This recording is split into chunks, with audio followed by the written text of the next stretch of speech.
Distinguished adventurers, welcome to another episode of Weekly Patronage. It is a Monday. It is noon here on the Pacific Coast. I have a giant mug of tea, and I have all of you in our chat helping me get through all of the weekly patron challenges that are going to be coming up. Hey, look, I'm even live right now. Let's close that because I know about that. So, welcome to another week of awesome patron challenges and enjoying the game and everything. If you've never been to this stream before, then hey, welcome. We're going to hang out. We're going to take care of a whole bunch of patron challenges. We're going to talk about the game. We'll talk about other things too. If you do have any questions about any of that, go ahead and put those in chat with big in all capital letters question at the beginning of your question, and our lovely moderators / producers / good people, Martin and Mars, will go ahead and grab those and stick those in a little backstage document here for me so that we don't lose your question when I am desperately trying to put together a formation that is going to get us a bunch of patron challenges and isn't going to be the most effective for anything else, because, you know, that's what we do here. Suboptimal formations, but optimal patron challenges. Anyway, hi everybody in chat. I saw a lot of people saying hi. Hi Reaver, hi Cassius. Yep, it's patron o'clock, Nixus. Hey Timnos, hey everybody. Welcome. I hope you had a wonderful weekend and a nice relaxing weekend. And welcome to this nice and relaxing show where we're just gonna hang out and take care of a bunch of patron challenges. Right now, I have a free play going on because we also have an event going on right now. It is midwinter, and I'm actually 100% complete with all the achievements for Rust. But, you know, you can never get too many Rust loot. Too much Rust loot? You can't ever have enough loot. So I've just been having a team going through basically getting as many chests as possible, but we're going to be hanging out. We're going to be putting Rust on pause just for a little bit. Just for a little bit in order to do a whole bunch of patron challenges. So, yeah. I think the first thing we should do before we go ahead and get started is if one of our lovely moderators would put into the chat a poll. Because I will get all three of my adventuring parties going for some patron challenges today. See if we can get through a bunch of them since all those new patron challenge funness came out last week, all those new perks. So who do we want to start with? We want to start with Mert, Vaja, Strahd, or Zariel. Let's find out while we are all voting in that poll. Let's go see, because questions came on, and Sender00, won't you be my friend? Aw, well, I am a weird person on the internet, and this is kind of a parasocial relationship, but I'm pretty sure you are welcome to be here in chat. And also, I'm friends with Penelope, and Penelope is friends with everybody, so there you go. J-Mick Unyielding, question. I'm running a session 0 for my first big campaign as a DM tonight. Hey! Congratulations. Any advice or words of encouragement? Oh, jeez. Session 0. Ask all the questions. Encourage your players to give as many answers as they want to. It's a session 0. Just put it out there. Go ahead and have good snacks. Even if you are playing socially distanced over the internet, everyone should have good snacks. It's just a tradition. Let's see. Let me give you words of encouragement for both the session 0 and for just DMing a game. First off, if you're DMing, thank you. Here's a weird bit of encouragement. It is sometimes going to be hard for you to tell if your players are having fun, and that is just a normal thing. Chances are they are, especially if you're doing serious stuff in the campaign and your players are in serious face mode. You can feel like you get to the end of a game. You're like, did people actually enjoy that? They're going to tell you they enjoyed it, and they mean it. They really do. Do try to fight the brain gremlins that tell you that your players are just lying to you. They're not. They're really having fun. For a session 0, snacks. Definitely talk about the tone of the campaign. I'm sure you've got a whole list of stuff to talk about with session 0. If your players have not picked characters yet, if part of your session 0 is going to be they're going to be choosing lineages and classes and things, go ahead and encourage whatever they're excited about, especially if you've got new players. Resist the urge to do anything except cheer them on if they're excited about something.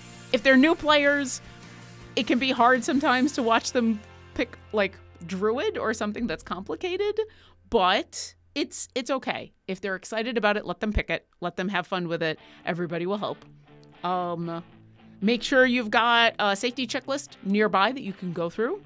There's a whole bunch available. If you go check out the TTRPG safety checklist, there's a Twitter and there's a website and there's a whole bunch of really good stuff that you can choose from for safety tools. Yes, Toberja, you were asking safety checklist. So it's really good to have, especially in a session 0, just a check-in about what everybody's basically wants and desires and needs are for the game, and then things they definitely don't want in the game. They can be called lines and veils. Lines being like, hey, I just never want this in the game. Veils being, it's okay if we kind of talk about this or if it shows up, but I don't really want this to be a main part of the campaign. Everyone's got different levels of that, and it's good for everybody to know what those lines and veils are. And so a safety tools checklist is like, it's both, hey, here's a list of things that we want to make sure we put out there, and like if you don't want this in the game or you only want this like alluded to in the game, you let me know as the DM and as other players. Like spiders. Some people hate spiders. Some people are super arachnophobic. And just having spiders in the game is going to make them really uncomfortable. And so everybody knowing that is going to avoid like the DM throwing giant spiders at you, or one of the other players picking, they're going to druid wild shape into a giant spider. Just kind of knowing that in advance makes everything more comfortable. And there's in the TTRPG safety toolkit, you'll find checklists of like all sorts of stuff, which is good because sometimes the stuff that I think about that are on my list of, all right, here's the things I'm uncomfortable with, here's the things I think other people could be uncomfortable with, you can't always think of everything. So, and have fun. Have lots of fun. Have snacks and laugh and be excited because session 0s are fun. There's like no pressure in a session 0. It's great. There's zero pressure to do anything but figure out what kind of fun you want to have. So if you have that moment in the middle of a session 0 of like, oh, am I doing the right thing? Am I asking the right questions? Remember, you're here to figure out the kind of fun everybody wants to have. And so there's really no wrong way to go about it. Sender00.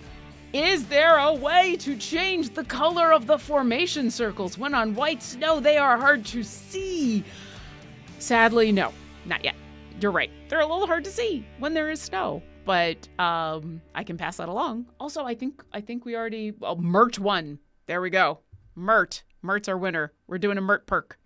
All right. So I am so sorry, Rust. It has been a lot of fun.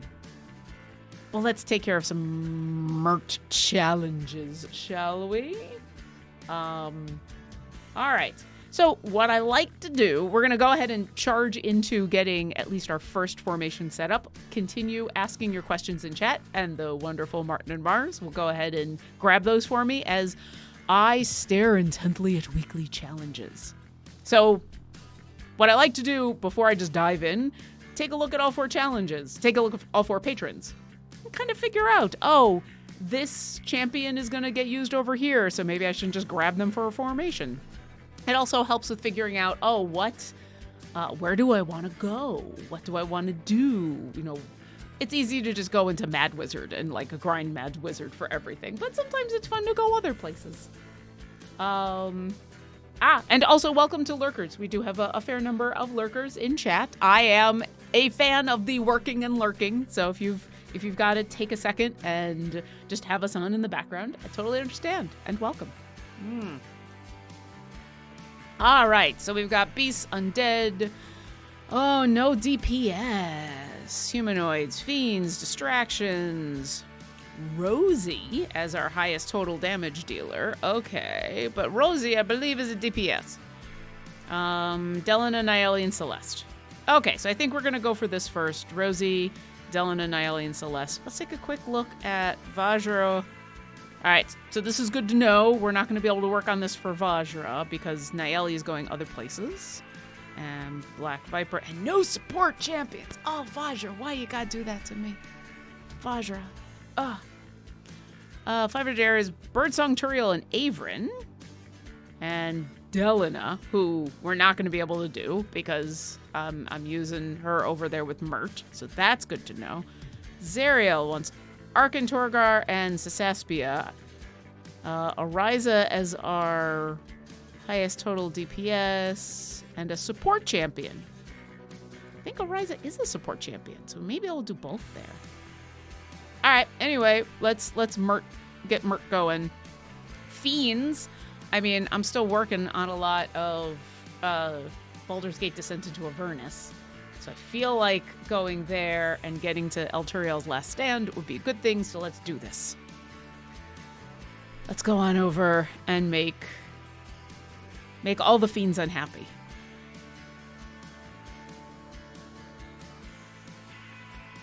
And while we're waiting for this to load, hi everybody, how's it going? All right, we want Mert. We're gonna go to Avernus. We're gonna do the Last Stand. There we go. All right. Yeah, no support is the literal worst. No support is just let's just put a whole bunch of DPS out there and hope, and do all the hoping. All right. So we wanted Rosie as our DPS. We want Delina, Nayeli, and Celeste. So let's start there.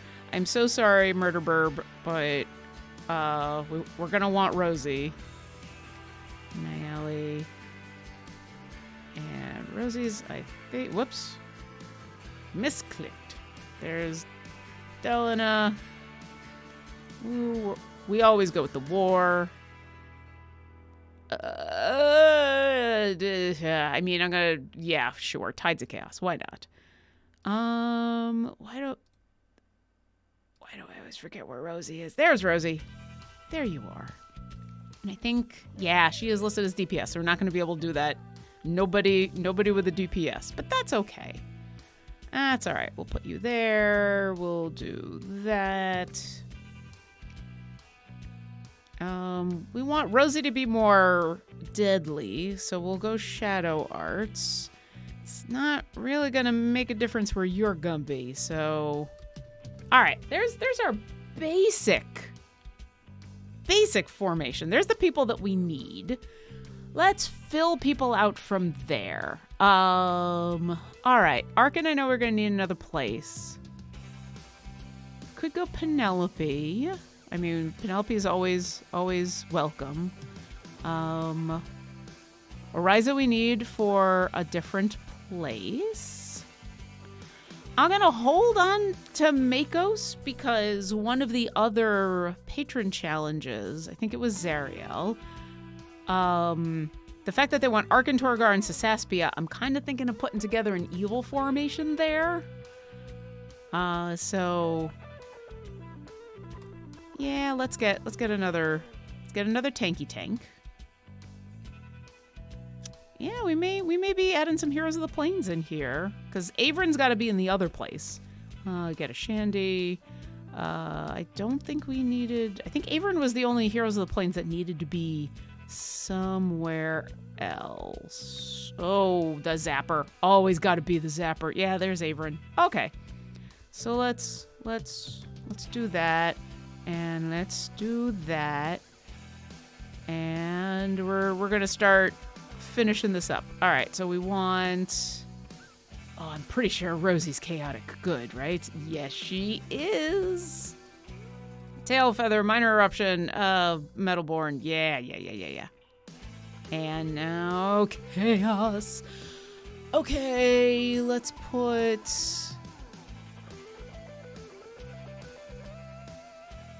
I mean, it's nice that Celeste is healing the front row, but really I just want the damage bonus to Rosie. So let's do that. There's enough healing going on here. I'm not too worried. All right, and Shandy. There we go. That's a formation. Let's go fast. Let's get all the fast going. But yeah, this should work for a little while. Oh, Penelope's like, but I am the most deadly here. Sorry, that didn't sound like Penelope at all. But I'm the most deadly here. Well, we'll see how this works out. If we don't get Rosie being the most deadly, we'll change a few things up.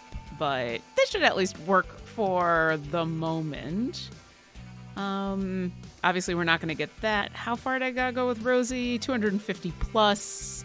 So, yeah, let's save this. And let's save it here. Come on. Yep, we want that one. I always like to double check that all the specializations are there. Let's get to 251. And sure, let's get some speed. That's gold. That's speed. Let's do, well, we don't need a big speed. We're already on 11, so let's get to 15. There we go. Done. Only took us 19 minutes. 19 minutes, and I said hi to people, and I was doing other things at the beginning of the show. So yeah, there we go. That should get us a whole bunch done. We'll come and check in on that in a little bit, but let's also go back to the chat. Hi, chat. Did you miss me? Let's answer some questions. JDog2773. Oh, okay. We've got a couple questions about this. So JDog and also Cassius335 are asking about the Familiar Quest show that got announced. You'll just... Aha! Okay. All right, so I don't have any information on the show as that I can share because what's been announced has been announced. I do know the show is starting next week, it looks like. Yes. Show's been postponed till next week, Familiar Quest. But next week, I'm super excited. And there'll be more information coming out this week about the show. You'll get a chance to learn a little bit more about things. So no Familiar Quest tonight, but stay tuned and watch our socials. I almost said socials. Stay tuned and watch our socials. And I'll go ahead and put that in chat. There we go. Watch all of the socials. Follow us here. Now I feel like a true internet streamer person. Like, follow, and subscribe. But seriously, if you follow us on socials or on the Discord, which is kind of the same thing, you'll be able to see as we announce exciting things, like what's going on with Familiar Quest. So, postponed for today, but happening next week. Let's see. Don't be nasty. Oh, I like that. I agree. Do not be nasty. Be nice people. Welcome and join us in chat. Hello and good day. How do you play the game in fast forward? I like fast forward. I don't know if that's the first time I've heard it, but I like that idea of fast forward. So I'm sure someone, when you ask that, probably puts the speed, how game go fast into chat. There's a little clip that, there it is. How is the game moving so fast? But since you asked so nicely, I will also go through and talk about specifically how is my game in Fast Forward. So there are a couple of ways that you can speed up the game, and I got a few of them going on here. The biggest one is I've got a couple of champions in my formation that have the speed roll. And what does speed do? Well, depends on which champion you're talking about, because everybody speeds up the game in slightly different ways. My friend Briv, my friend, your friend too, the bodacious paladin himself, he is a speed champion because every once in a while he just says, let's skip a few levels, and jumps. And he's got a whole thing in where he can just sprint forward. Unnatural haste. Brig has a chance of sprinting forward quickly on steel springs after completing a new area. This action consumes 4% of his sprint stacks and requires at least 50 stacks to occur. When you reset the adventure, all stacks of steel bones that Briv has gained convert into stacks of sprint.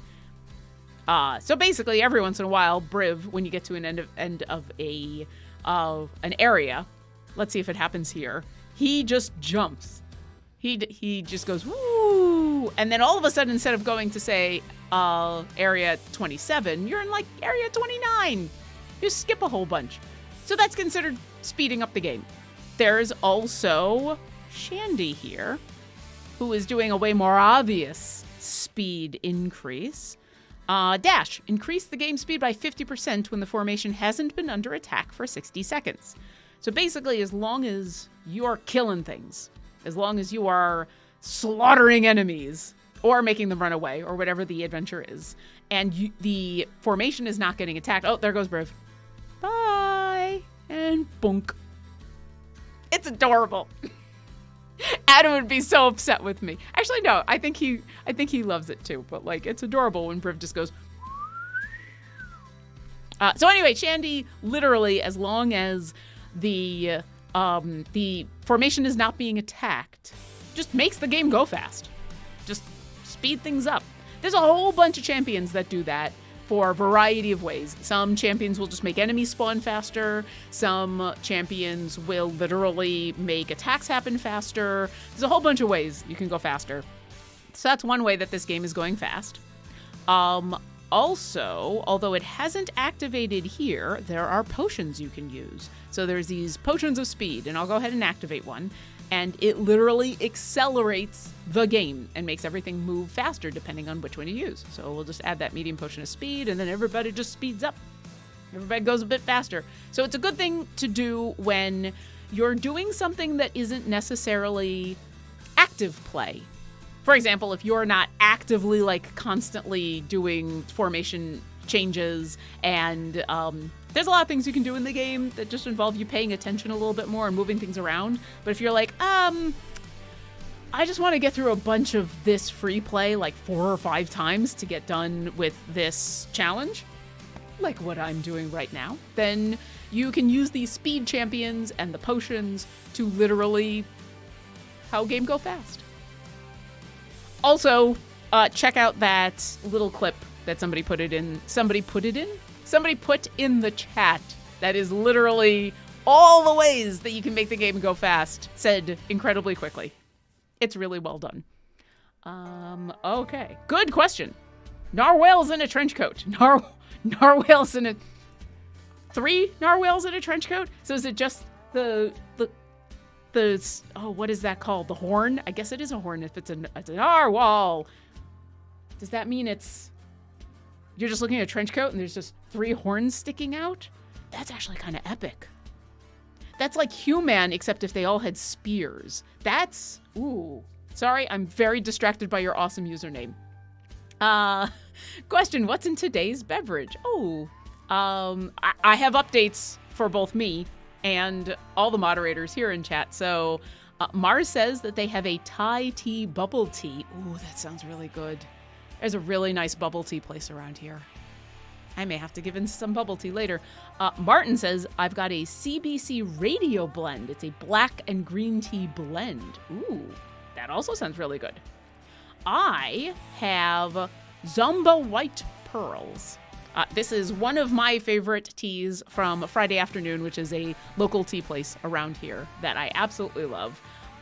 It is a white tea, and what's cool about it is when you get loose leaf tea, it's usually loose. Is loose. Hey, you know, it's in the name.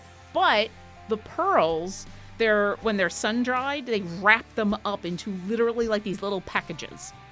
And what's neat about it, especially since it's a white tea, is instead of putting it in an infuser or having to like soak it in a specific way or having it in a tea bag, you literally just take this pearl and go and put it in your cup. And then you just keep refilling the cup with hot water. So, should I be that person who grabs my pearl? I don't know if I can see it. It's at the bottom of the cup. I don't want to grab it right now. But literally, I could grab it and just be like this mass of tea. And it's delicious. It's very light and refreshing. And it's great for a day like today when I want to be able to have tea on hand, but I don't necessarily have time to like brew and seep and all of that. So basically every once in a while when I'm done with this, I just go back into the kitchen and I refill it with hot water. So it is very, very good. And it is Zomba, Z-O-M-B-A. Zomba white tea pearls. Not zombie, Zomba. Oh, so good. And it is a giant thing of tea. Rye Guy Sandman. If we haven't completed all the variants for the normal campaign yet, what happens if we unlock a patron? Can I still get back to those variants to finish them later? Or should I just wait on patrons altogether? You can absolutely go back. You're not going to miss anything. It's not going to lock anything off. So it just won't let you do a variant for the patron if you haven't completed it normally yet. So it's not that you're just out of luck. Let's see. Let's go. Let me show you a world map. Let's load through the world map. So, say, you know what? Let's go to Icewinddale because I'm pretty sure there's stuff in Icewinddale. So here's Icewinddale for me. I've got a couple of places that are not done yet. I just haven't had a chance to finish off all of the adventure variants. So, for example, here we've got Fire and Ice, which, without any patrons active, just regular on in the game, I haven't had a chance to do this yet. Eventually, I'll do it. When I do, if we activate Vajra and come over here. Was it here? You know what? I should have showed this in a different way. I will do that now. Okay, so here we go, right by Bryn Shander. You can see that, well, that's not the one. Really Frozen Vengeance. We'll talk about this. Frozen Vengeance, really Frozen Vengeance. I haven't done that one yet. If we come over to Mert and we come here, you'll see that I don't have the option to do really Frozen Vengeance just yet with Mert because the game says, hey, why don't you finish this without a patron first? And then, so you're not going to lose out on anything by unlocking a patron now. You just won't have a chance right away to do any of the adventure variants that you haven't finished off without any patrons. I hope I explained that well. We'll find out. Tim knows question, how's your weekly trials going? Oh, it sucks. I'm going to admit it's me. It's 100% me. I don't have a trials adventure running at the moment because I'm not doing well. Gang, we went into something that was probably a little too hard, and I ended up with the +10 strength requirement, which killed a lot of the formations that I usually do, and I'm getting demolished. It's one of the other reasons that I'm like, I'm just going to take a couple hours off and do all the patron stuff because it's going to make me feel better about being able to play and having effective formations because we're at the point where I got to reach level 900 without any strength characters and I can only have up to 4 chaotic characters. But look, we're getting through all the patron stuff. Yeah. Maybe this week, the next trials I do is a little easier. I'm actually thinking, I've never done this myself. I'm actually thinking this next one, I might solo a basic trials. I haven't done one solo yet, and so I might give that a try. JDog2773 question, are the patron challenges randomized, or does a grumpy dev decide how many thousand no support challenges we get each week? I mean, our devs are happy people. They're not grumpy. I don't think they're grumpy. At least no more than normally. They're randomized to an extent. However, you will only ever get challenges that require champions that you currently have unlocked. So if you don't have... All right, if you don't have Orkira unlocked, you should really get Orkira. You should get Orkira really, really fast. That being said, if you don't have her, then none of the patron challenges are going to require her in order to do them. But you should really have Orkira. You should really have her leveled up. Oh, Vulcan25. I did my second trials run solo. Took me the full 7 days, but I got it done. Hey, congratulations. Yeah, I'm thinking this one I'll drop back down to, whatever the easiest is. I'm forgetting what that easy one is. Whatever the first level is. No, because I haven't done one solo yet, and I've been pretty good about, up until this week, kicking butt at those trials. And then this week has kicked my butt. Oh, I'll grab this question right now since I'm just looking at it. Wow, it's Martin. How do I get the champion you just mentioned? That's such a good question because you should have Orkira in your formation. So say you are a new player, and if you are, welcome, or relatively new, and you just missed some of the older champions. Maybe you were busy one week and didn't have a chance to play one of the events and get all of the champions from an event. I mean, there's a lot going on in this game. It's very easy to miss out on a champion. There are many ways. The best way, if, say, you're missing Orkira, you can come to a time gate. What are time gates? Time gates let you play previous events and unlock those champions and gear for those champions. So every couple of weeks, every 3 weeks, in between events, there's a free time gate weekend. You don't have to do anything. You just get a chance to open a time gate for free, which is awesome. So after Midwinter's done, not this weekend, but next weekend, a free time gate weekend will happen.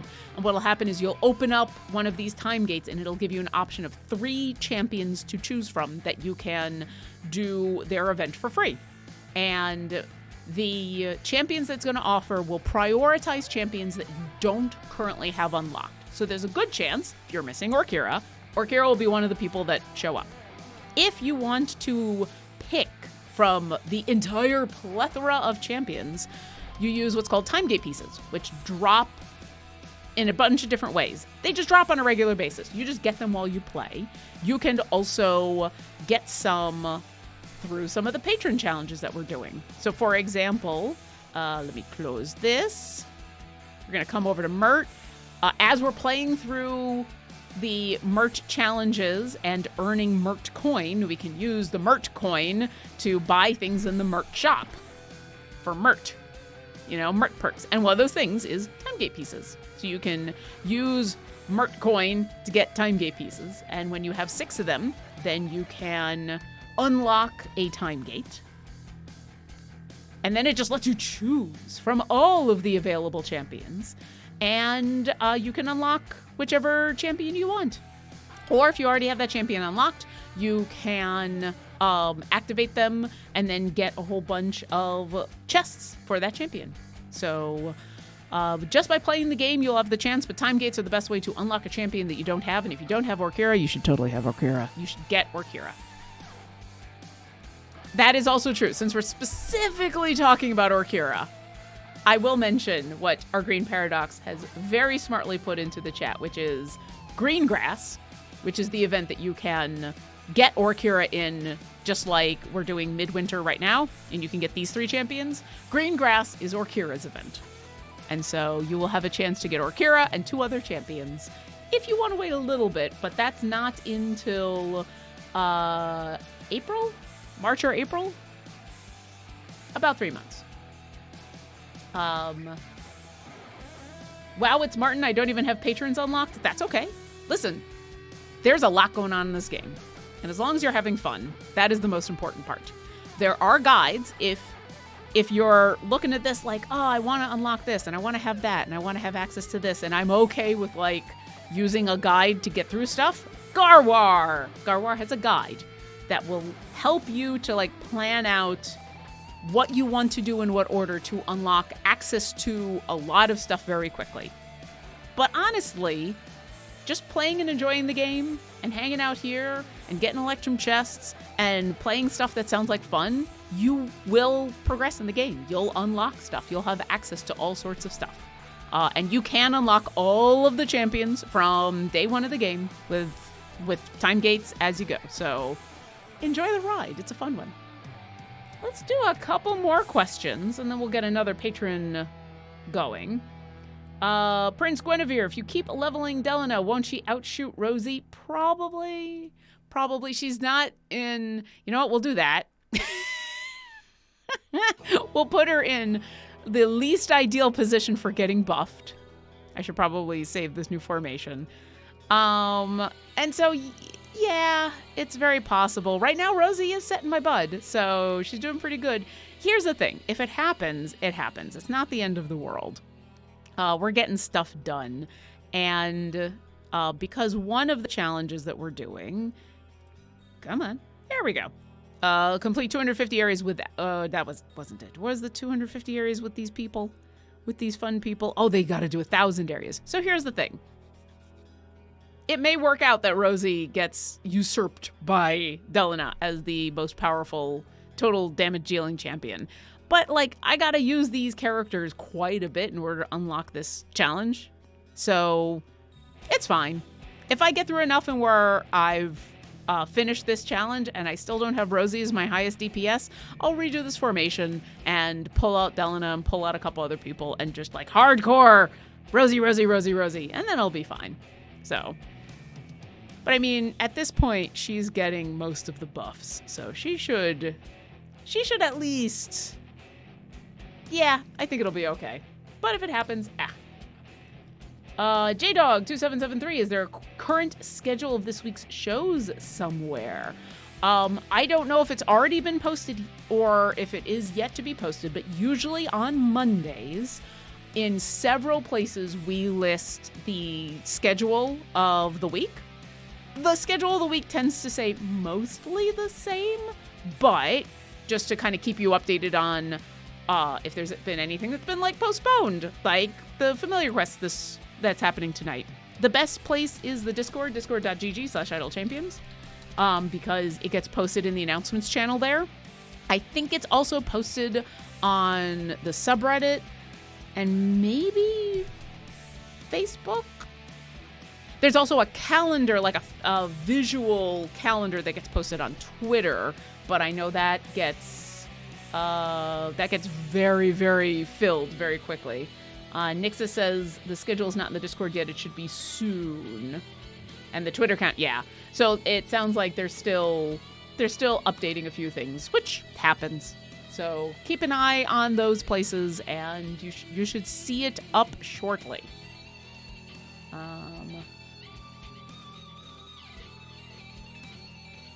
In fact, I'm just looking it up now, because I believe since Familiar Quest has been postponed until next week, that today is the last, or this is the last show of the day. You had Mars and me. I'll take that. I like Mars. I like doubling up. Mars in the morning, Lauren in the afternoon. It's fun. Gypsy Artist says, is speed sometimes not something you want to do all the time?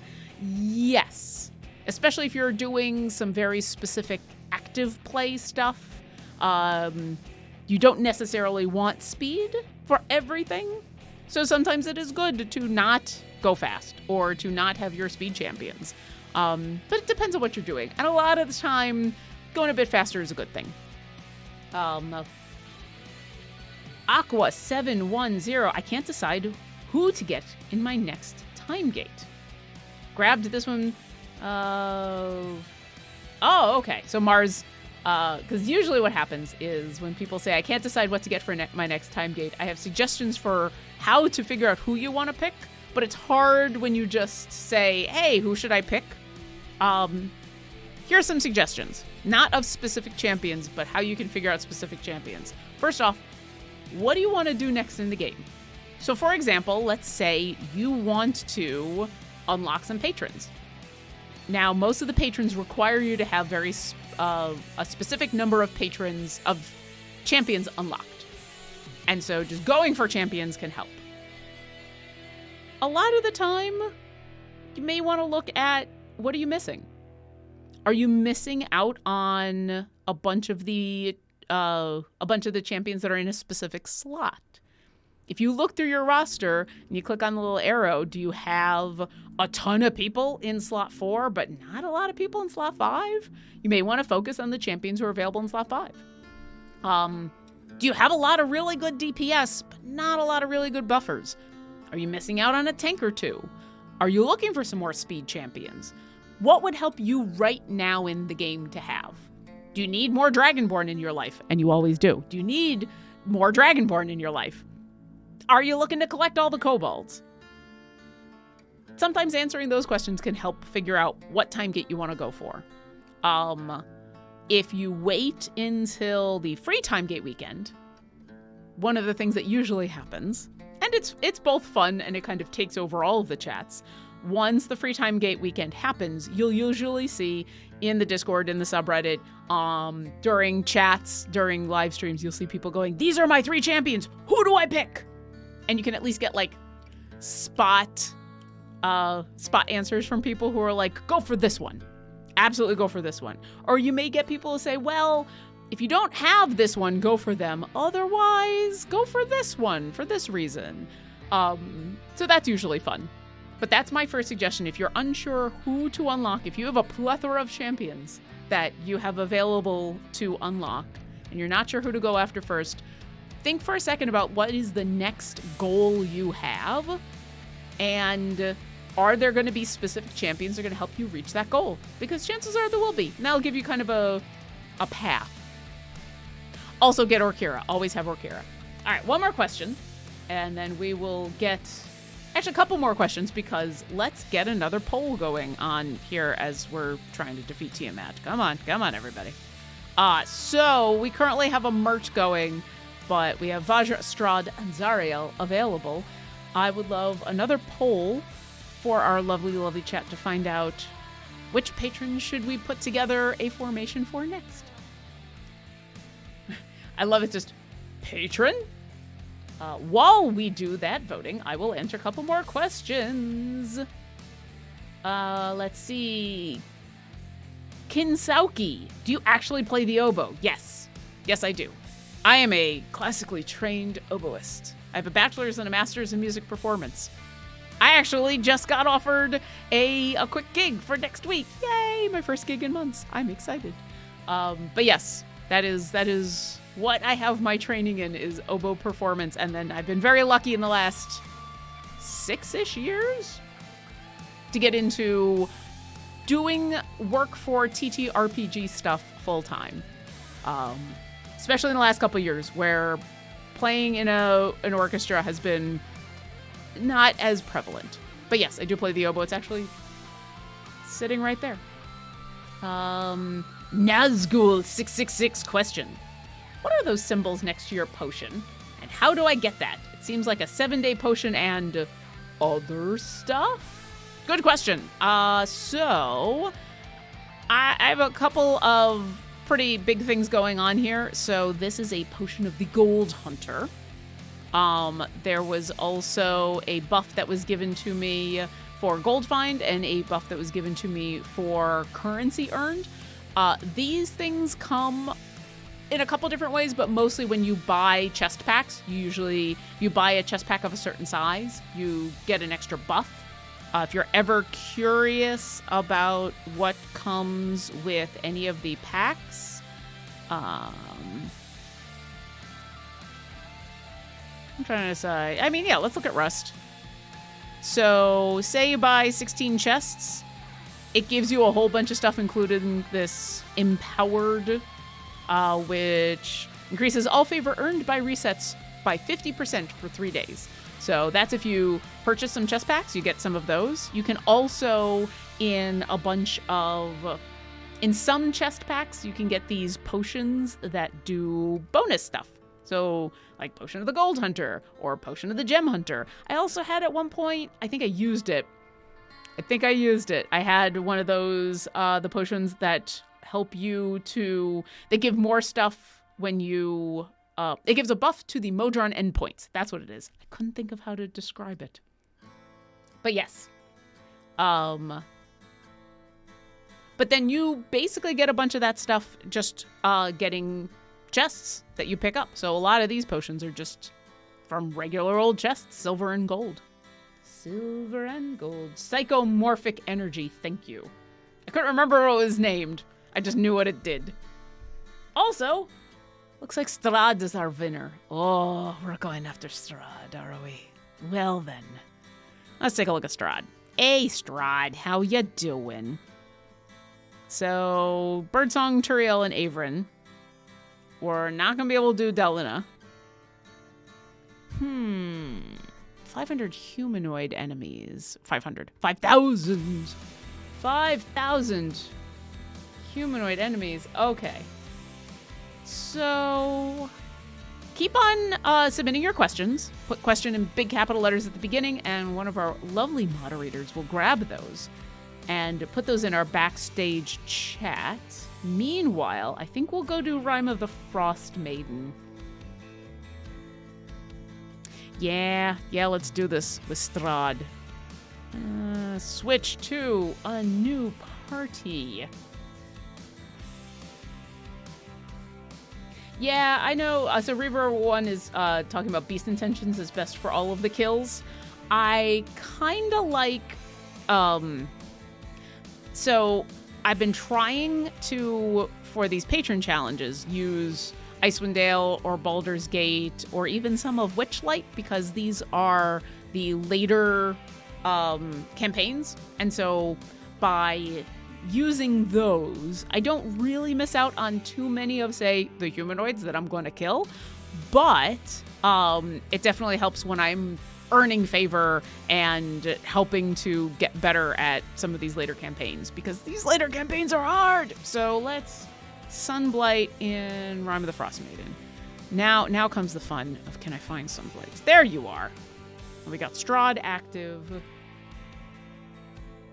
But yeah, there's definitely some other places you can go for a lot of these. Okay, so we needed Averin, Turiel, and Birdsong. Turiel's down here. Birdsong is over here. Averin is right there. Okay.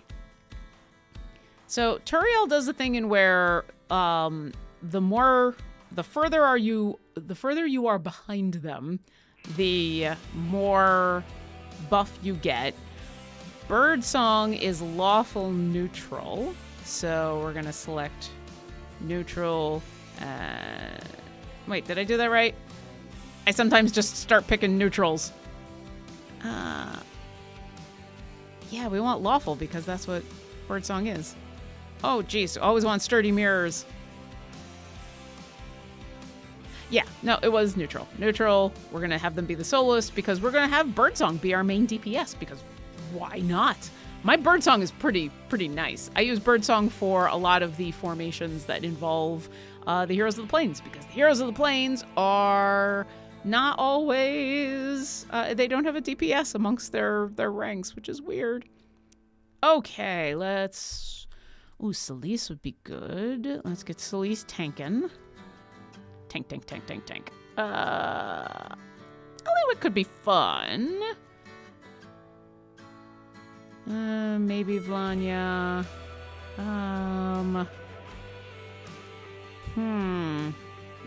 Maybe Catti-brie. Let's get a Lindra in there. Ooh, Quillick is always a good option. Baloth is always a good option, although we might want Baloth for that evil formation that I'm going to eventually make. Well, and Whittle. Okay. All right. Let's see. I mean, that right there is going to tell us a lot, because we want Whittle amongst as many people as possible. think that's gonna work. Yeah, and then we could actually, if I put Whittle there, that'll be more people. And then Birdsong, I believe, is Dex and Charisma. Yes. Yeah, that's 6. Where is it? Okay, so let's put Alindra there. Let's go Wisdom and Con. And I can get one more creature next to Birdsong, so let's go Quillic. I don't know. I want to use Baloth, but I want to save him for that evil formation. Yeah, the Lurking Writer says, technically that's true that none of the Heroes of the Plains have the DPS role, but in practice, Penelope's the Destroyer of Worlds. Yeah. I mean, Penelope does a pretty good job in-game, but none of them have the DPS tag. This is unlike their roles in the D&D version, where most of them are pretty deadly. Okay, I've got a couple more spots to fill here. I've got 3 more slots. Let's do a Catti-brie, sure. Let's get a Vlanya. And then do I go Baloth? But I want him in my evil formation. Oh. If I don't do Baloth, who are my other options? I mean, Eliwick that's gonna be behind Birdsong. That's not gonna work as well. Birdsong is a melee character. I could stick Tyrell in there. Birdsong is really in tandem with Corazon is good, but then I'm making a lot of people neutral, and I don't really need that many people to be neutral.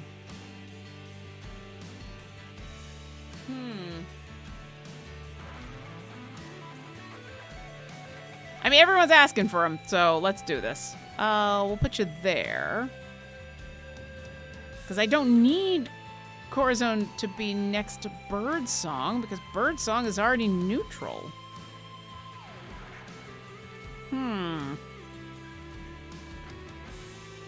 All non-adjacent champions. Nah. I want the grease. If we're gonna Corazon it up, I want the grease. All right. Well, now I want Corazon there so that he is next to. Well, I guess it's still next to 3.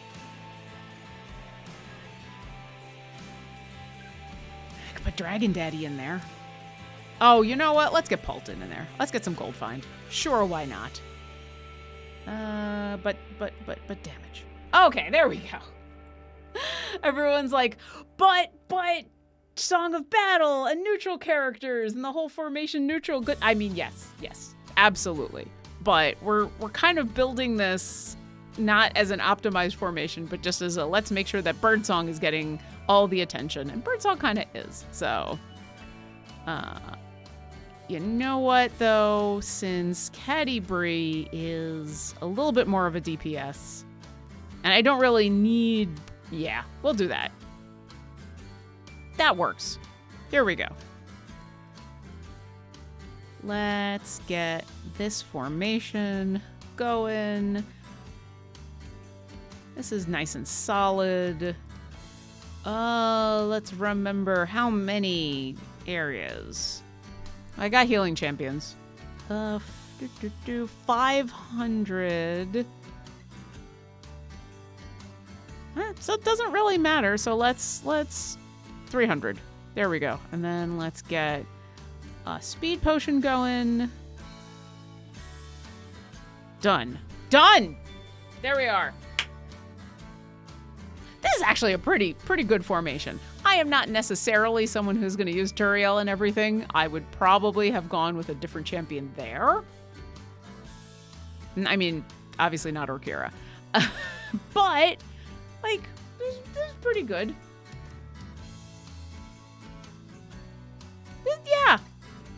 This might be one of these slightly more optimized formations that I've put together for this show. I will accept it. Let's also get a potion of speed going. I know it's going to activate one shortly, but why not? There we go. So we'll come back to this in a little bit. So we've got 2 of our 3. Let me answer some more questions while we wait for the next flood of people to come on in, because it's almost 1 o'clock. Kinravip. You know, you taught me how to say that name a while ago, and I'm pretty sure I just failed at it again. Question: have you composed Oboish Ode to Orkira yet? Because some of us need to hear that. I feel like Jason Charles Miller already wrote a song for Orkira, and there's no way that I'm gonna beat that. Also, Orkira has a song written by Jason Charles Miller. Lurking Rider says, chamomile, the tea for those who want to hide. Oh, why you got a dad pun me this morning, this afternoon, this evening, this night? Dad puns, why? Lurking Rider, Wraithyas? I might have said that correctly. I apologize if I have not. Lauren, hi.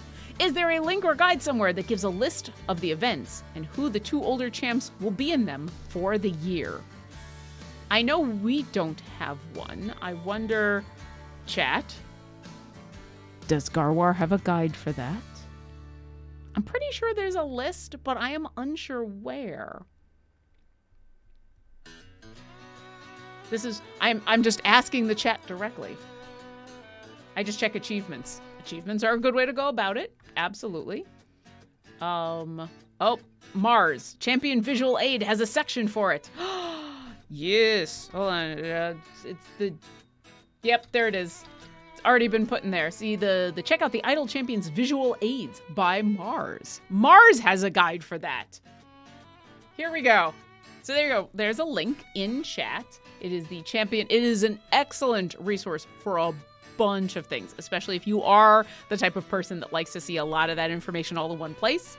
And it will show event champions and kind of the order of things, as well as the calendar of events. So if you want to see who's coming up for what event, it's an excellent guide, and Mars does a really good job of updating it. And I had totally forgotten that the calendar of events is listed in that guide.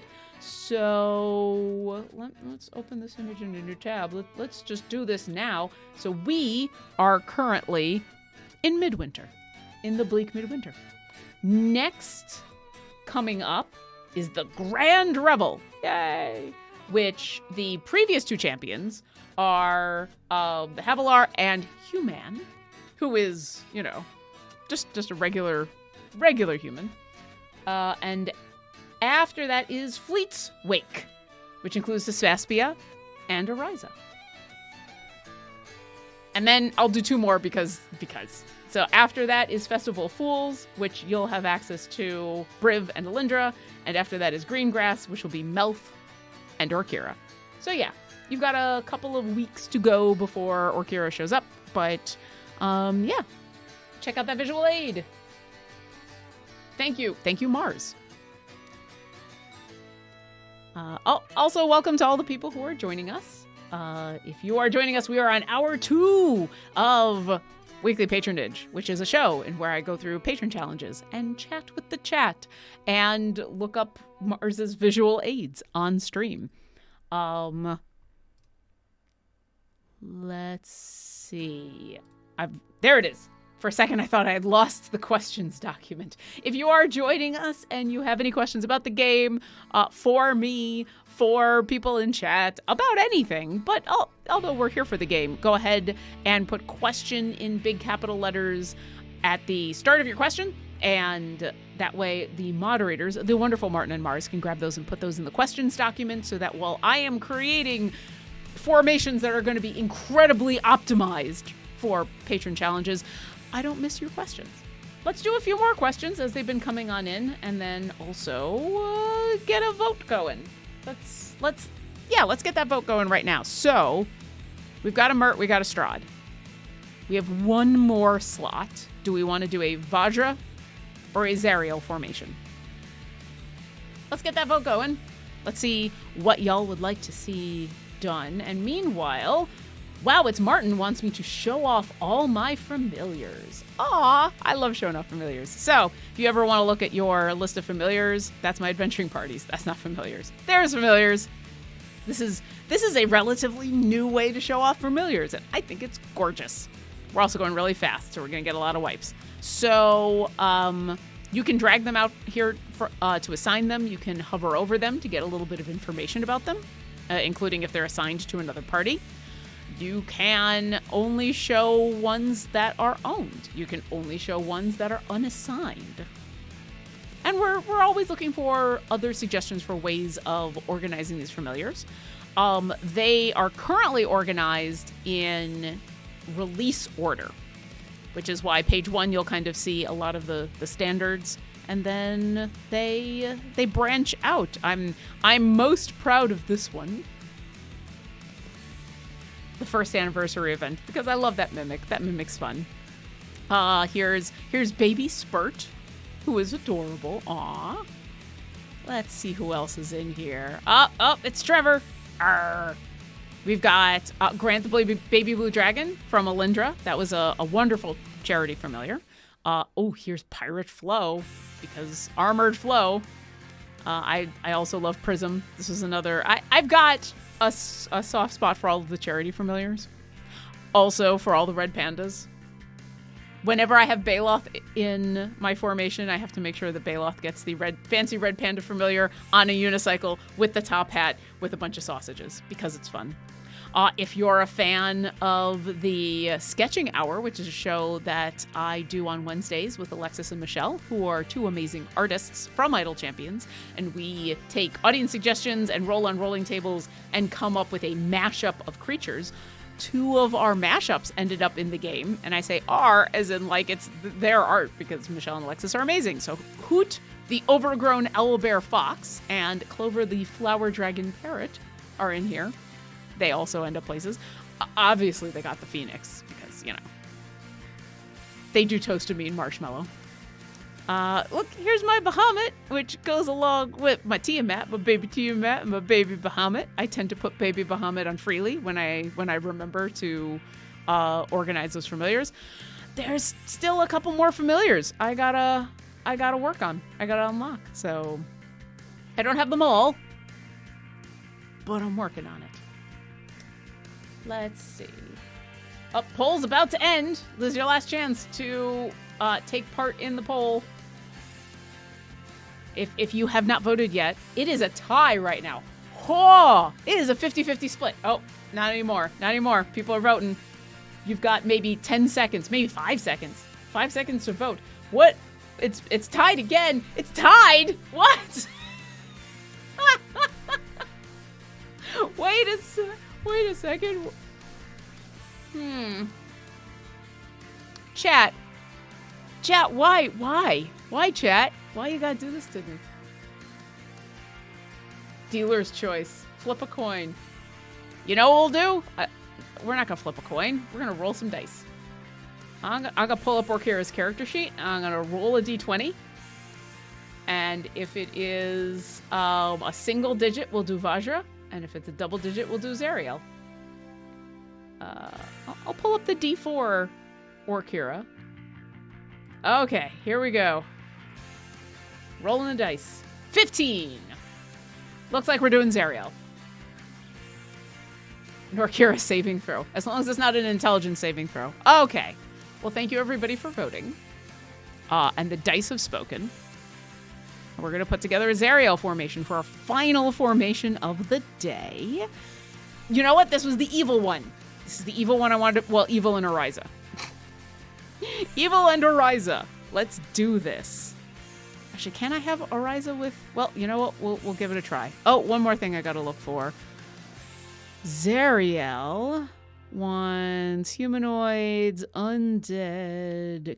lots and lots of constructs. Where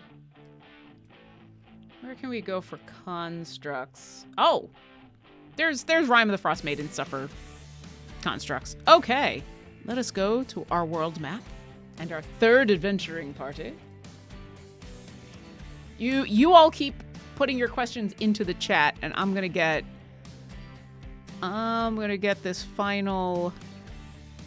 There we go. We want Zariel. Spire cold as ice. Moose tracks, opposition, dwarven rumors. Where are you hiding? Why is it so hard to find? There we go. There's the Spire. Come to me, Spire.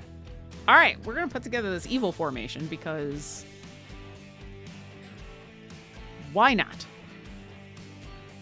So we at least need Arkan, Torgar, and Sasaspia. So let's start there. Arkan, and I think Torgar, yes. Okay, so Ariza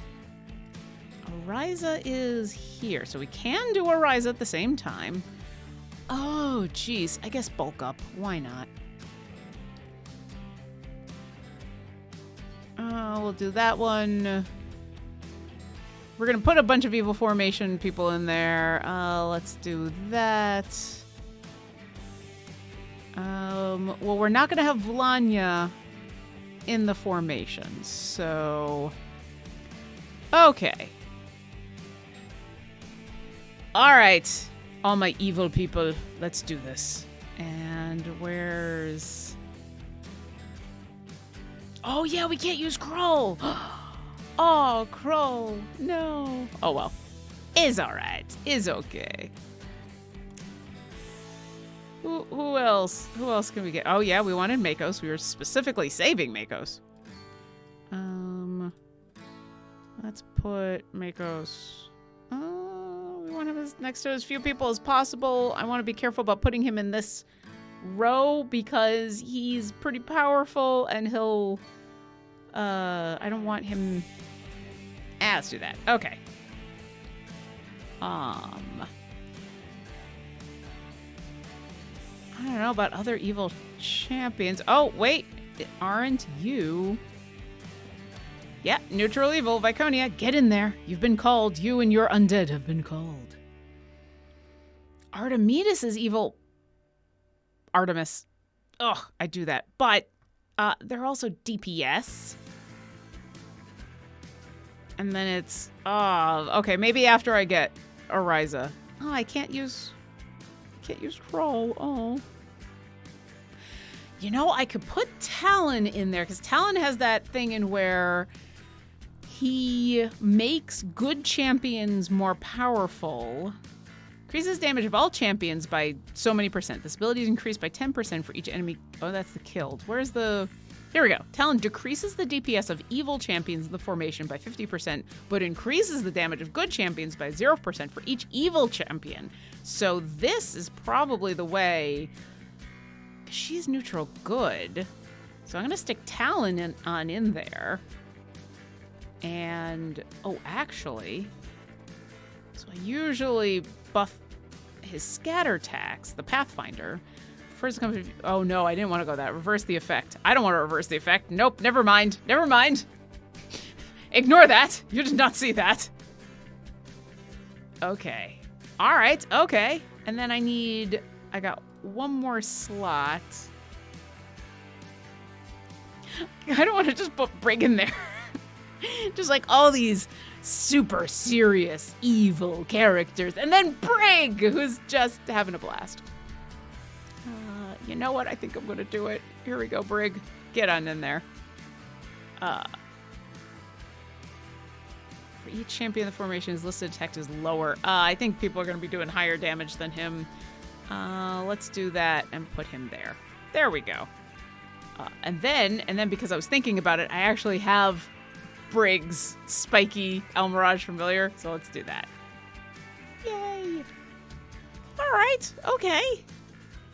This was not at all what I was expecting, but I'm okay with this. It's not the most evil of formations, but... Oh, Sasaspia. Yeah, it's gonna be hard with this group, but that's okay. Like the other formation that we have where Rosie is supposed to be the top DPS, because getting her to be the top DPS is actually going to be easier than doing all of the areas with the 3 champions that need to be in the formation, because there's like, I have to get through 1,000 areas for that, but Rosie and Ariza's the same way. I believe they only have to make it to 250. Yeah, so I'm not terribly concerned if they're not set in the bud, because it'll be really easy to just go through 1 to 250 with them. And that'll be easy. All right, we want this one. We've got all of our specializations. We want to go to 251. And we want the speed. So the speed. There we go.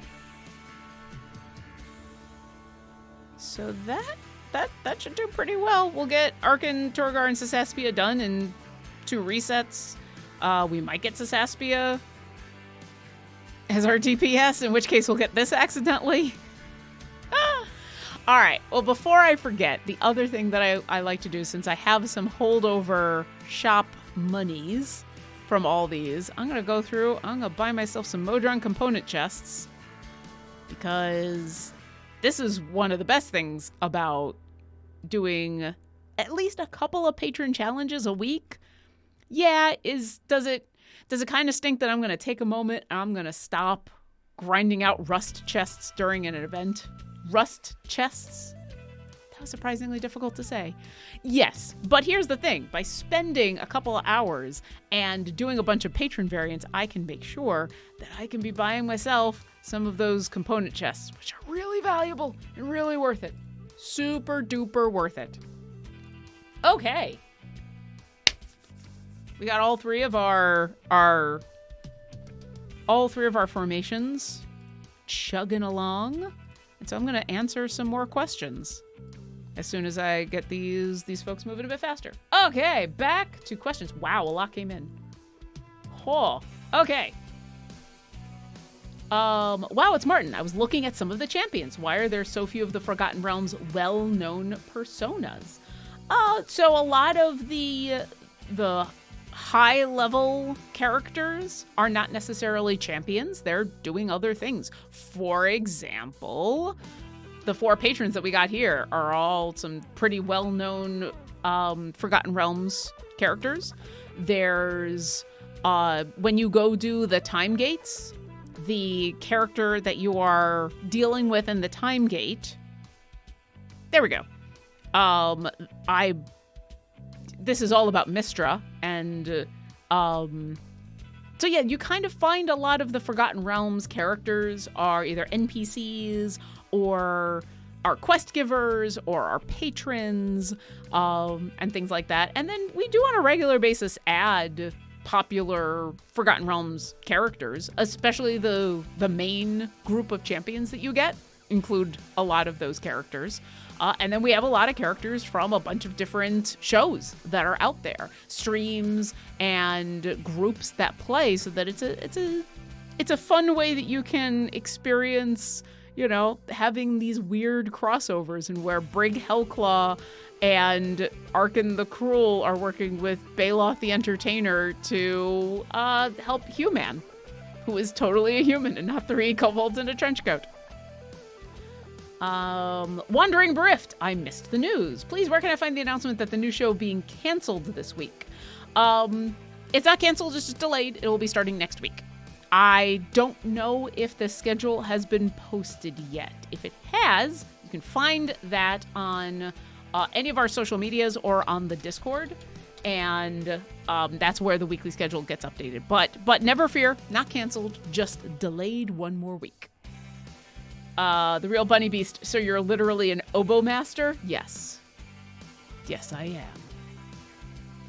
Viper34J, question. When do you get the ability to run multiple parties? Ah, good question. So, there is an adventure called Split the Party, and another adventure called Split the Party 2.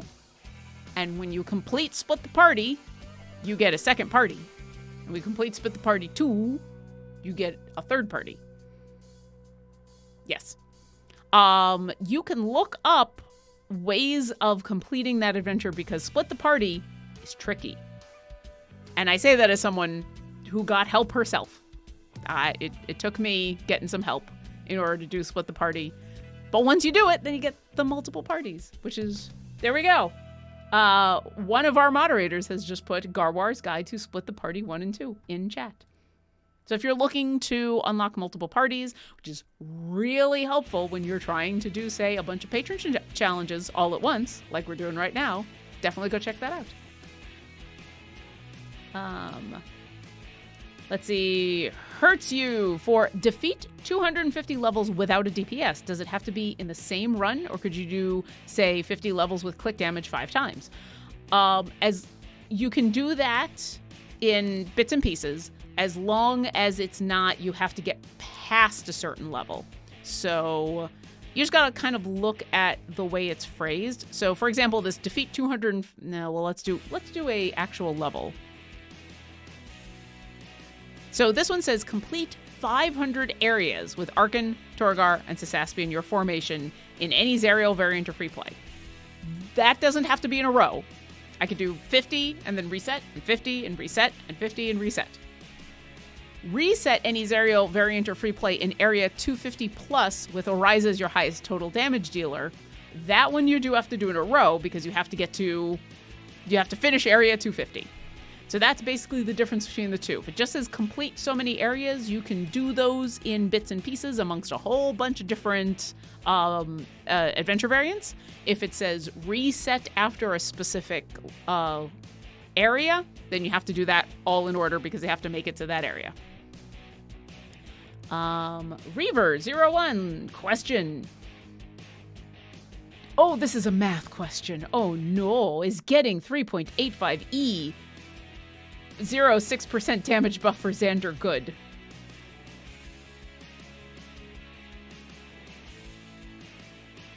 Why aren't you using Orkira in your formation? Lorcanmint. Question, Lauren, your earlier comments about your musical work inspired me to look up oboe solos. Oh. What is your favorite oboe solo to play? Oh, jeez. I'm an orchestral musician first. I'm not necessarily a solo player. I prefer to play in a group. So all of my favorite solos are solos to be found in orchestral music. And with that qualification, my favorite is in Beethoven's Fifth Symphony, which is the one that everybody knows because of the theme. If you listen to the whole thing, and I suggest you do, and don't just pull up Fantasia 2000, go listen to the whole thing, because Fantasia 2000 cuts out a whole section of Beethoven's Fifth Symphony first movement, and I'm not at all bitter about that. No, I'm not. Anyway, go listen to the first movement of Beethoven's Fifth Symphony. There is a cadenza for an oboe solo in the middle of one of the most iconic pieces of music in classical music. That would be my favorite. Onyx Squared, Lauren, hi. Can you play Orkira's as your game's background music? It's in the listing. So I have, let's see if I can pull it up now. So my background music is just a playlist of all of the instrumental versions of Bardic Inspiration Volume 1 and Bardic Inspiration Volume 2. I use the instrumental versions because, I hope you're here to listen to me, or at least want to hear what I have to say. Anyway, I have it as a playlist, and so I know it's come up a couple times because every time it does, one problem at a time makes me super happy. Let's see if I can. I might. There it is. Ah, thank you, OBS. I've made it work. No, I'm not going to sing along, partially because I'll never get it to match up, and also, listen, you don't want to listen to me sing. I'm very good at a lot of things. Singing is not one of them. But here you go. Here is the instrumentals behind One Problem at a Time.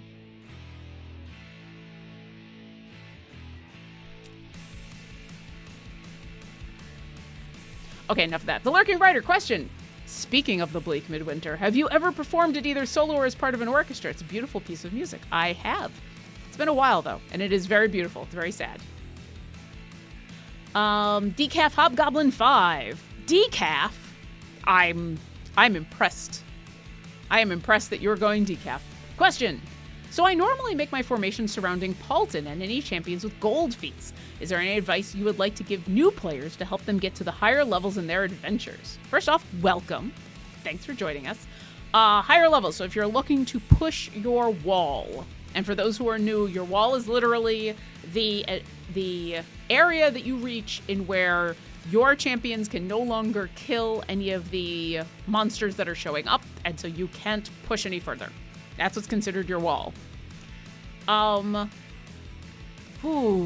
There's a lot of advice for getting to higher levels.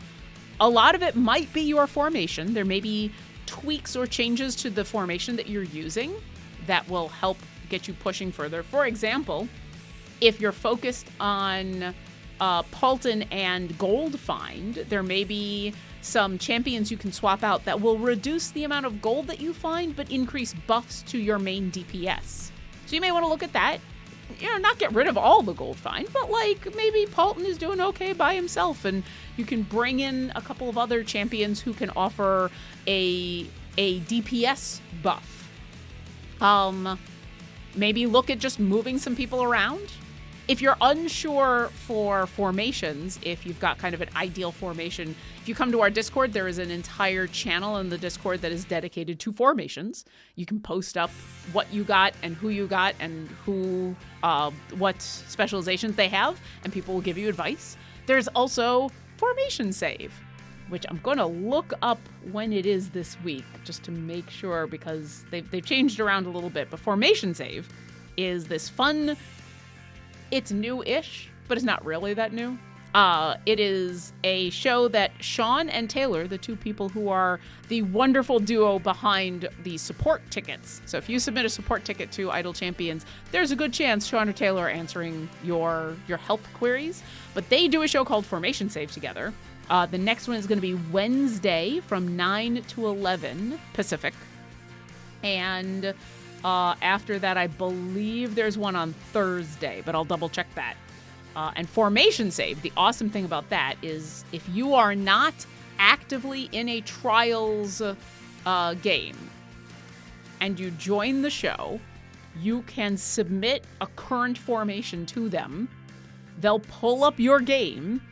They'll make a copy of your game instance, essentially, and will display it on screen the same way I'm showing you my game right now, and they'll give you advice on your current formation. So you can submit your formation to them and say, hey, this is what I have, but I'm looking to push my wall. I'm looking to get more gold find.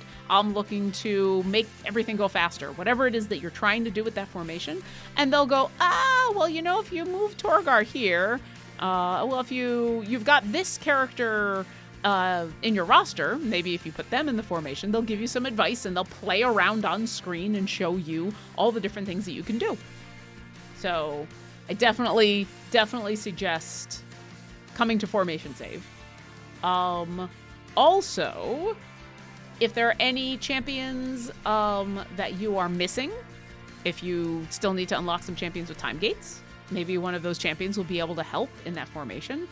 Finally, the best basic advice I could give, if you've reached your wall, don't be afraid to complete the adventure and start over, because you don't lose anything. Even if you haven't actually reached your goal, say you were doing an actual adventure variant and you're supposed to reach 500 and you only got to 480 and you're like, I can't push any further. Go ahead and complete, because what you'll get is you'll get favor from that campaign, and the more favor you have, the further you'll be able to push the next time. So that'd be my suggestions. Also, come join the Discord, discord.gg/idlechampions, where a lot of people are going to be able to give you a lot of really specific advice depending on what you're looking for. There we go. Put it in the chat. Narwhals in a trench coat. Question. Descent onwards are referred to as hard campaigns. What does that mean? Oh, and Mars actually had a similar question, and so they took a moment to do the math, which I appreciate, because I'm not necessarily a math person. So Without going into all of the math details, basically what happens is they're considered harder because you have to get further in the adventures and in the adventure variants. So like Grand Tour or the one that happens in Chult, Tomb of Annihilation, and some of those early adventures, you don't necessarily have to complete, you don't have to get as far as you do in, say, Icewinddale.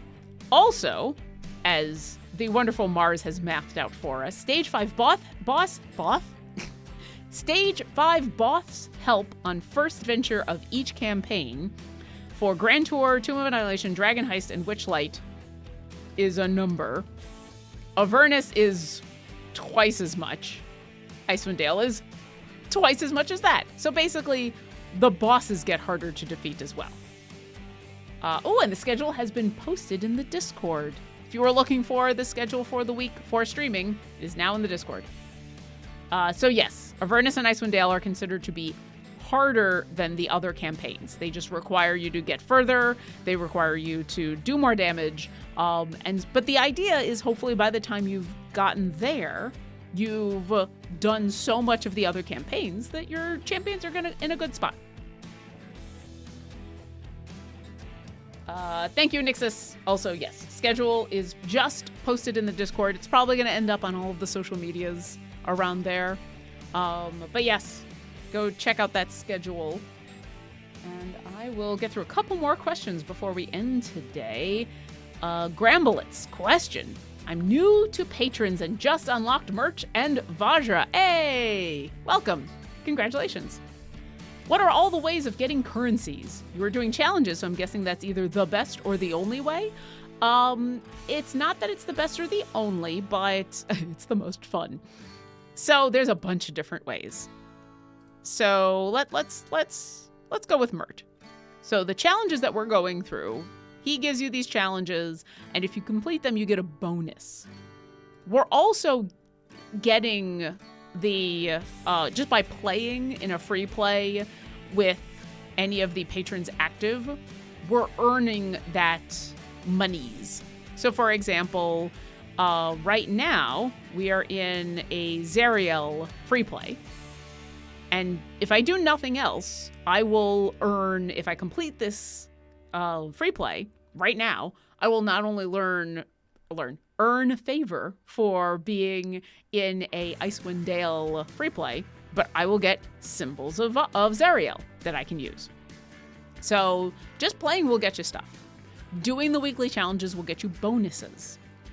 What you want to also work on is perks.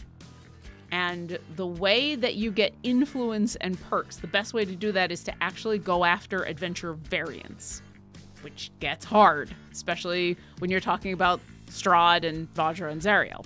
And so instead of just doing the free plays and unlocking the money in order to buy things at the shop and doing challenges, which you can do challenges in free plays or in adventure variants, perks are where that's where you really can see a lot of the bonuses that come in. And for those, you want to specifically try to complete adventure variants. And what I would suggest, especially when you first start down the path of completing adventure variants with your patrons, go all the way back to Grand Tour and go to Tomb of Annihilation, go to the easier campaigns, and make sure you really pay attention once you've got the patron active to what the requirements are for that specific adventure variant, because they might stack in a way that doesn't seem hard, but can be very, very difficult. For example, Strahd has already, because of all the restrictions Strahd has, there are the least number of champions that are eligible to do a Strahd anything. And then the variants will add bonus requirements onto that. And you can very quickly end up in a variant, if you're working through some Strahd challenges, in where if you don't have all of the champions unlocked, you suddenly just don't have enough champions. even if you have all the champions unlocked, you can suddenly have a variant in where you have very few champions that you can rely on. So take a look at what the bonus requirements are beyond what the patron requires, because each variant will have different ones. I personally find it easier to do the variants that are just like, your gold find is reduced, or one of your slots is taken up with a flump, or things like that. Whereas a lot of the variants will say things like their wisdom has to be 13 or higher, or their strength has to be 13 or higher. And that can stack with what Strahd or any of these patrons are already asking for in a way that can really limit who you have. So I'm not saying don't go after those, but if you do go after one of those, you may want to, if you've got multiple parties, you may want to go after that first. Because I've definitely been in a situation where I've got multiple parties rolling, and I'm at party 3. I'm like, all right, let's see about doing one of these adventure variants. And then just because of the number of requirements and the fact that some of my champions that would be good for those requirements are in other places, I'm like, I can't put a full formation together. I just can't do it. So yeah, but they get fun. It's fun to have that kind of challenge. Hurts you. What's so good about Orkira? I've only been returning for 3-4 days and she didn't exist last time I played. Well, Orkira is the best because I play her. I mean, I think other people in the chat will also talk about the mechanical benefits of Orkira Ildrex in your party. She is a darn good buffer. She is very good at healing. She is very good at overhealing to help your party. And I also play her in D&D live streams, and so I created her, and thus I think she's the best ever of all time. So, grain of salt. But I think hey chat, will you back me up on this? Because I know it's hard for me to talk about how wonderful Orkira is without someone being like, but you play her on stream, and so of course you think she's the best. But, I admit I'm super biased, but I think she's actually also very useful in the game, right? I'm just smiling at chat now. Yeah, okay, so her intellect isn't good. Like, listen, she's not overpowered. She's just really, really useful. Just don't ask her to be in a Strahd formation. She is a very, very good character. That being said, once again, listen to chat. You don't have to listen to me because, I that's who I am. I just like to be helpful, that's all. And I might be a little biased. Martin wants to know, what's your favorite piece of classical music? Oh, jeez. I can only pick one. I don't know if I've got a favorite. I am a fan of Beethoven. Respighi has a whole bunch of really beautiful symphonic works out there that are not symphonies, but like tone poems type stuff. Bernstein, Overture to Candide is one of my favorite pieces of all time. All of Candide is amazing.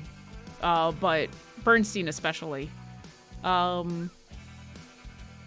there you go. Is that enough? Do I have to keep going? I could just start listing off bunches and bunches of musical oats, but it's hard to pick just one. JDog2773, question, Idle Insights guest to be determined? I don't know if they have announced. Okay.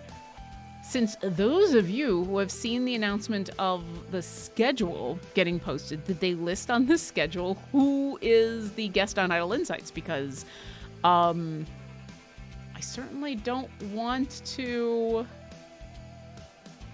You know what? I'll just go to the Discord. Why not? There's always an interesting moment in my life when I'm like, I'm going to pull up the Discord while I'm on a stream. Oh. They have not listed. There's no list just yet that I can see. So keep an eye on all of the normal places to find out who our guest is on Thursday. I mean, Todd always has amazing guests. And if you haven't had a chance, go check out Johnny, who is the content creator behind Rust, was just on last week. They had a lovely interview with Todd talking about being the DM for Oxventure, being how Rust came to be, talking about DMing in general, especially DMing on a very popular stream and how that can be amazing, but also very nerve-wracking and a different experience than just playing a home game. Definitely check that out. If it's not up on our YouTube yet, I know the VOD is available on Twitch, so you can definitely go check out from last week. And the VOD will be available on our YouTube shortly, if not already. I just haven't checked today. A couple more questions before we end for the day. To Barja, I would like to have a 1 to 2 hour-ish story of Orkira as told by Orkira. I don't know if I want to sit for an hour or two and tell my story. That sounds really boring. Also, isn't that self-serving for me? I should get Alindra to tell my story. No, that's also kind of egotistical. Do you ask other people to tell your story? I think that's a Hamilton reference. I'm not going to sing Hamilton. It's awesome. And I wouldn't sing Hamilton because I wouldn't do it justice. I think what we've learned today is you should just go listen to Hamilton. CP's 30, classical music. Try Dance Macabre by Sansa. Oh yes. There's a version on YouTube of a whole bunch of percussionists doing a version of Dance Macabre that is all just xylophones and marimbas, and considering how it's all supposed to be the clattering of bones, it's outstanding. It is super good. And then the Lurking Writer, modern classical music. Try Dance Macabre by Jason Charles Miller. I suggest all of those things. Enjoy Sanson, enjoy Jason Charles Miller, and enjoy going and playing D&D and casting Dance Macabre. Go be the necromancer you've always wanted to be. I mean, here we are. We've got Viconia here in our adventure, in our formation. She's not really casting Dance Macabre because she's doing them one at a time. I think actually one of her powers is called Dance Macabre. Or it's just Animate Dead. Just Animate Dead. But yes, Dance Macabre is, if you're into that kind of raising of the dead, Dance Macabre is super fun. Zenzo, the game looks sped up. Is there a way to do that? Hey, welcome. Yes, in fact there is. My guess is that someone already put this in chat. We talked about this earlier, but we constantly have new people who join all throughout the 2 hours. So welcome. I'll give you the TLDR, as someone will probably put into the chat the link to the little Twitch. It's a highlight that talks about how speed go fast. Why speed happen? The short answer is there's a couple different ways to do it. There are champions in the game who are specifically about making the game go faster. They have the speed tag, like our friend Human here. How they make the game go faster is different. Some of them literally speed up the game. Some of them skip areas. Some of them will make monsters spawn faster. I also have a potion of speed because you can use potions of speed to speed up the game. So those are kind of the two main ways you can get game go fast. Oh, has someone not put it into the chat? I think it's speed. Yes, there it is. How is the game moving so fast? So, Mars does a very good job in a very short amount of time speeding through all of the different ways that you can get the game to go fast. So, and it is a question that comes up on a regular basis. So welcome and thank you for asking, because, you know, people like to know. Garwar. Hi, Garwar. How you doing? I want to hear Orkira sing We Don't Talk About Bruno. Here's your problem. You don't want to hear Orkira sing. You really don't. I mean, I heard I sound like Tom Waits, and I guess that they're really cool. I don't know. I'm not a bard. If you want bards, go talk to Harold. Harold's a really good bard. Yeah. Desertin, got a question for Orkira. I should stop inviting Orkira to my stream. What happened that caused you to end up becoming more dangerous the more you heal? Healer's aggression? All right, so here's it's a secret. Can't tell. Don't tell anybody, okay? It's not that when I heal you, you get more aggressive. It's that when I heal people, they suddenly get more confident because they're not hurt. And so they go rushing off into danger faster. So it's all psychological. And trust me, I try to convince people not to do that. Because the more you rush into danger, the more you get hurt, and then the more I have to heal you. But it's just a thing. People feel good when they're not hurt. So they rush back into danger really fast. And then I gotta do more healing. Yeah. I'm not gonna go into it today, but for those of you who are wondering, there is a tactic you can use. You may have heard of stacking for specific champions. You may have heard like Baloth stacking or Orkira stacking or things like that. And there's very active ways that you can play with certain champions to maximize the buff that they give that allows them to be extra special powerful. And Orkira is one of them. Okay, Cassie's335 brings up a decent point. Hey Orkira, Penelope's not a bard either, and look how well she sings. I'm not saying that only bards sing well. I'm saying if you want to ask someone to sing, you should ask a bard. Or Penelope. Yes, Penelope. Also, have you ever heard Briv sing? Briv's actually a really good singer. He doesn't do it very often because he gets embarrassed easily. But the next time you see Briv, ask him to sing.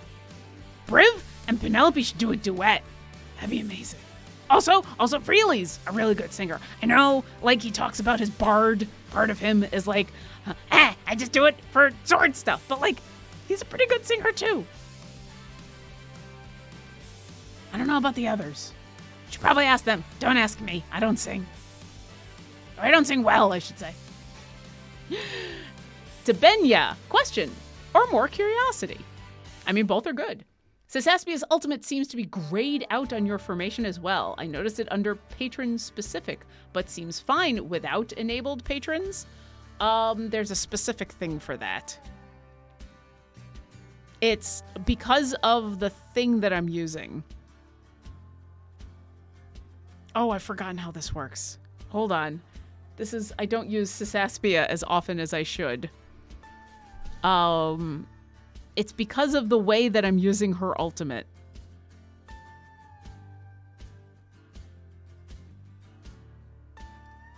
I'm gonna have to look into this more. Oh, yes, that's what it is. Garwar, there aren't any alive enemies with her spores in them for you to fire the ult off with. That's what's going on.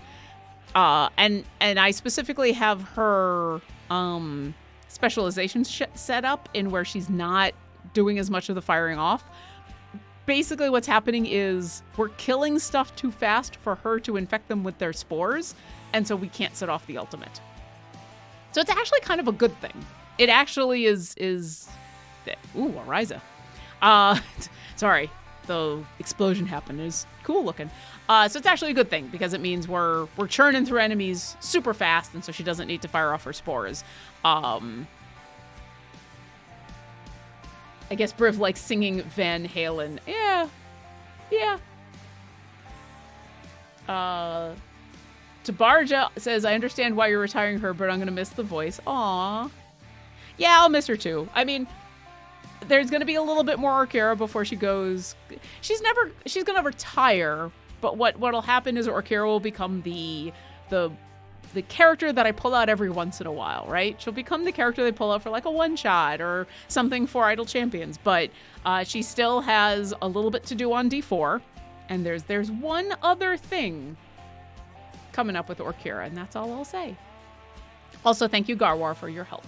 All right, we've got a few more minutes before the end of the stream, and because everybody was asking about it, because it seems to be a topic of conversation, as the last few questions come on in, I'm going to pull up the schedule for streaming for this week. So, because the A Familiar Quest got delayed until next week for starting, this is the final show on our Twitch channel for today, but do not be afraid, my neighbors. There are plenty of other shows for this week. Tomorrow, for example, Mars is back at 7 o'clock in the morning Pacific because he's a trooper and I have a lot of respect for him. So yes, Mars Guiding Hand starts at 7. There will also be Crusaders Weekly happening 11 and Champions of Psychology is back at 12. And it looks like they're doing a Q&A. So if you have questions for our amazing psychologists and the wonderful people behind Champions of Psychology, definitely come by for that. That's at noon. Bardic Inspiration returns this week. This is all on Tuesday, 1 to 3 o'clock. They haven't announced what or who they're singing, they're making a song about, but Bardic Inspiration is back. On Wednesday, once again, Mars starting off the day with their Guiding Hand. And then the show that I was talking about earlier, Formation Save, happens from 9 to 11 Pacific on Wednesday. So if you have a very, very specific formation that you want to throw at our wonderful, the wonderful people who take care of all of our tickets, because they know a ton about this game and can pretty much optimize any formation out there, definitely come to that. Then Champions of Lore from 11 to 12. I don't know yet what their topic will be, but come on by because that is always fun. It's Trevor, Aaron M. Evans, and B. Dave Walters. After that is the Sketching Hour, which we talked about earlier. So if you would like to see the process that went behind adding in some of these amazing familiars into the game, like Hoot the Overgrown Owlbear Fox, definitely come on by because we're going to be doing some new creatures. We'll be rolling on those rolling tables and seeing what happens. Thursday, once again, Mars starting us off right, 7 o'clock in the morning. From 11 to 1, I will be back with Sean for the community Q&A. So if you have questions about the game, questions about updates, basically anything, but mostly about the game, come to that. After that is Idle Insights from 1 to 2, the guest to be announced. And then if you would like to ask the developers of the game questions about the game, or about other things, but they mostly talk about the game. Developer Insights is from 2 to 3 p.m. Pacific on Thursday. And then there's another episode of Formation Save. So if you can't come to Formation Save on Wednesday, Thursday from 3 to 5, you'll have another chance to show off all of your formations and find out if there's a better way to do it. Friday, yeah. Wow, it's Martin. Is every week filled with so many Twitch streams? Yeah, we're a busy channel, and it's gotten more busy in the last year or so, and definitely in the last couple of weeks, but we like to stream. Friday, Mars Guiding Hand once again starts us off at 7, and then at 10 a.m. Pacific is Griddle Champions, where Sean and best friend of Sean, Lee, who is also a wonderful human being, Lee makes pancake art about stuff in the game. That's right. Edible art. It's awesome. After that is Paint and Slay from 12 to 2 p.m. Pacific, and where I am joined by the absolutely wonderful V Muse, who is not just a wonderful person, but also an amazing mini painter, and we paint minis related to what's going on in the game. This Friday, we are finishing up. We're going to finish the Young Green Dragon. That's right. It's been 4 episodes of Young Green Dragon time, and we're finishing painting that Young Green Dragon. And then we close out the week with Garwar, because Garwar is awesome. And so Garwar's Guide to Everything on Friday is from 2 to 4 p.m. Pacific, in where, kind of answers 3 billion questions. And then on Saturday morning from 9 to 11 Pacific, looks like Garwar is doing a revised guide to tanking. So if you'd like to learn more about being a tank and being a tanky tank, come to Garwar's Guide on Saturday at 9 o'clock Pacific. As always, you can come to our Discord or check out our social media in order to see that whole thing that I just rattled off. If there are any changes or updates, we'll usually post them in both the Discord and on our social medias. And while not all shows can answer all questions, most shows we're more than happy to answer any questions that you have. So definitely stop on by, say hi, ask questions, especially about whatever it is that we're talking about or doing. And let us know how your game is going, because we're always interested in learning what you're up to.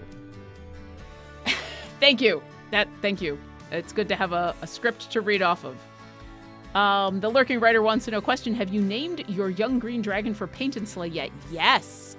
our green dragons, and I believe this was recommended by somebody in chat in the first episode of the Green Dragon paint, are Kermit and Kermie. That's right. It's a Muppets reference. Because why not? Also, I made room on my shelves. You can't see it because it's down there and it's in the dark, but I made room on my shelves for the Young Green Dragon, because up until we finished the Young Green Dragon, we'd done a couple Myconids, and we did a Beholder, we did a Carrion Crawler, and they were all about medium-sized creatures, and then Dragon. I'm like, I need more room for this dragon. So I've redone my background, and you can't see it, and that is okay. Oh yeah, JDog2773, with such a full schedule this week, we could have an easy community challenge. We are definitely looking at doing community challenges again. I think I've got a pretty good idea how to do the next community challenge and not have to worry about if things... So the quick TLDR and community challenges, the last time we did them, we mathed everything out right so that everybody had a really good chance of getting the challenge finished. And then internet issues happened. A bunch of internet issues happened, and a bunch of shows got canceled at the last minute because internet issues happened. And so we had to adjust the challenge on the fly and everything, but we think we have a way to do it in the future. The real Bunny Beast, an amazing mini painter. She looks much taller on camera. Ba-doom, boom. Yeah, V is a lovely human being, and she is an incredibly wonderful painter of miniatures, and is also tall. But then again, I am short, and so like saying that Orkira is the best character ever of all time, you should take what I say with a grain of salt when it comes to how tall people are, because I'm short. Desertin. Oh, this will be final question, which I love. Are you both prepared to run around and fly around with the green dragon properly when it's done? Absolutely, making them noises. Absolutely making them the plane noises. I don't care that it's a dragon, I'm making plane noises. That's all for this week's weekly patronage. Thank you to everyone for joining me. Let's do a final check-in here on how far we've been getting. Zariel's getting there. We already did all of our ultimates and everything. Strahd, how is Strahd doing? Ooh. We're getting pretty close to Strahd.